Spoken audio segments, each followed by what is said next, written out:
Unsuspecting chopper pilots beware. If you fly like that, you're probably going to get sniped. But what's going on, guys, in the works? And we were playing some in-game Conquest today with the L96. And a lot of you guys wanted to see an L96 video. I promised you guys I would bring you one. And a lot of you guys also wanted to see some different footage. You were sick and tired of Rush, you said. You're tired of seeing In the Works play Rush all the time. Well, here is some in-game Conquest. And I actually think the Conquest game mode works really well on the majority of these in-game maps. I actually enjoy it a lot more than Rush. Rush is a little bit frustrating on in-game, I'm not going to lie. I do get frustrated from time to time. It's just the way these maps are so wide open. I think that it makes it more difficult to get into the Rush mindset. Whereas Conquest, it plays pretty fluid. I mean, there's really no complaints I have about these maps when you're playing them on Conquest. So I am playing the Recon class though, and this is a more raw, unedited gameplay than I normally bring you guys. It has been edited somewhat, obviously, because this is like a 25-minute game, but it is showing you a lot of my thought processes while moving about the map with the Recon class, because we're going to be focusing on the L96, but I want you guys to get an idea of how I play Recon, how I decide where I move from point A to point B, because that's really important. When playing the Recon class, you should be more mobile than a lot of people play it. It's not about sitting in the back of the map. It's about doing your team a favor, you know, putting down tugs, putting down spawn beacons, spotting people, capping points, doing a little bit of everything. Just because you're a sniper and you've got a weapon that works a lot better from long range doesn't mean that you can't be a mobile sniper. That's what I'm all about. That's my style of play when I play Recon. I guess you could say it's a blend of the aggressive Recon and the the Recons that run around with like the PDWs, except I'm using a bolt action because I think the bolt actions are fun. But the L96, where do we even start with this weapon? Oh, man, it's been a very interesting ride with me, my journey with the L96, because I look back at this rifle and I realize that this was my go-to sniper rifle when Carcan came out. Because I've always been a fan of this breed of rifle. I think the British L96 is just an awesome looking weapon. It was designed for Arctic combat, which, you know, that's awesome. I mean, if you think about it, you know, the L96 is an Arctic sniper rifle. It's made to perform in sub-zero temperatures. I mean, heck, even in Counter-Strike, the AWP is one of the most popular rifles. It's a lot of fun. I mean, who doesn't like the AWP? Fun to use, sounds awesome. I mean, even in Battlefield 3, I would say the L96 and maybe tied with the JNG 90 are two of the most intimidating and awesome sounding sniper rifles. I think it just sounds cool. It looks cool in your hand. So there's all the reason in the world to use the L96, but statistically, if you look at it, the L96 is actually the worst bolt-action 10-round sniper rifle. And there's various reasons why you come to that conclusion. First is the fire rate. It only fires 43.5 rounds per minute as opposed to the JNG 90 and the M98B, which can fire 46.2. So it's much faster in the bolt action aspect. You can pull the bolt and reload the next round. So you're essentially taking the next shot much quicker with the JNG 90, with the M98B, than you would be with the L96. Granted, it does have, you know, an extra 5 rounds than the M98B, but then you've got the JNG 90, which is essentially an L96 but better because it actually shoots faster. It shoots 560 meters per second as opposed to the L96, which only shoots 540 meters per second. Not a big difference, definitely not a big difference, but still a difference indeed. So you don't really have a whole lot of incentive to use the L96. Now, I will point this out. There is one thing that everybody in the world overlooks when they look at the L96. They look at the stats, they say, well, you know, it's outclassed in every aspect. There's a sniper rifle that does every, you know, important thing better than the L96 in some way, shape, or form.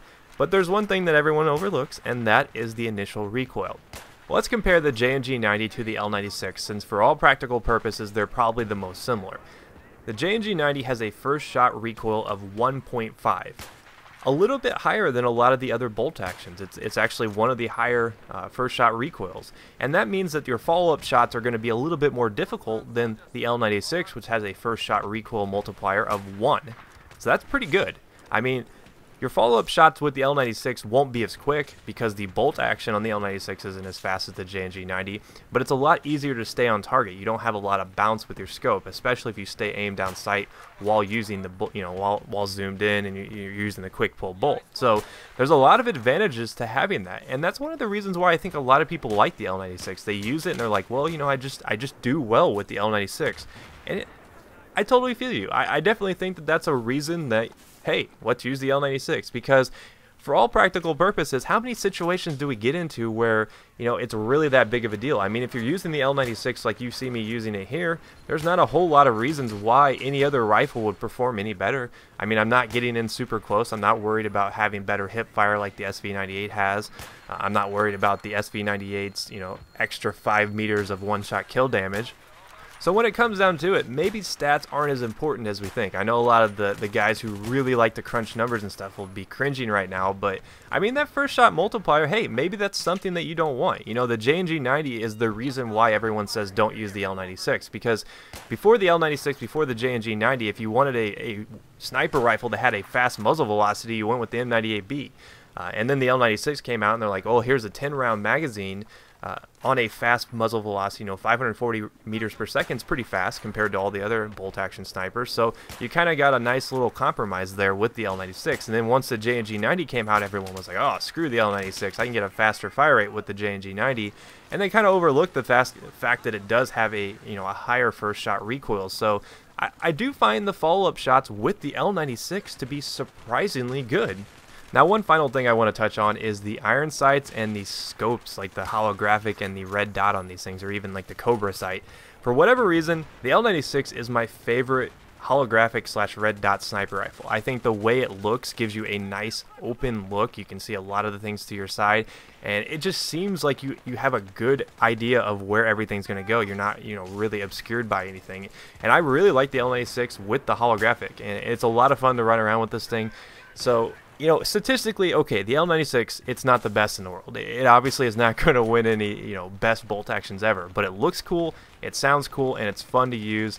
So I understand while it may not be the best statistically, I understand why so many people love the L96. And I guess maybe I've gotten past my bias of saying, oh, well, you know, stats are all that matters. And, you know, stats are important. There's no doubt about that. I mean, I don't think anyone's going to argue that stats don't matter on a lot of these weapons, but you know, sometimes it's just fun to run around with the L96 because it's a cool weapon that I think a lot of people appreciate the story, you know, the heritage behind the L96, and that's why they use it. So that's my little spiel on the L96. May not win any contest for being the best bolt action, but it definitely looks and sounds cool. So let me know, what is your favorite bolt action sniper, guys? Do you like the L96? Do you like the M98B? Maybe you're a J&G 90 guy. I personally really enjoy the J&G 90, but after using the L96 for a while, I understand why so many people get annoyed by that 1.5 first shot recoil multiplier, because it does make the follow-up shots a little bit more difficult to hit. But if you did by chance miss yesterday's video, we actually did a really cool video that I think everybody should go watch, and leave your comment in the description. Basically, I'm asking you guys, you know, what kind of features would you like to see in Battlefield 4? We're talking a little bit about map size, we're talking a little bit about battle recorder, so that's a really awesome video. So check that out, and I will see you guys next time. Peace.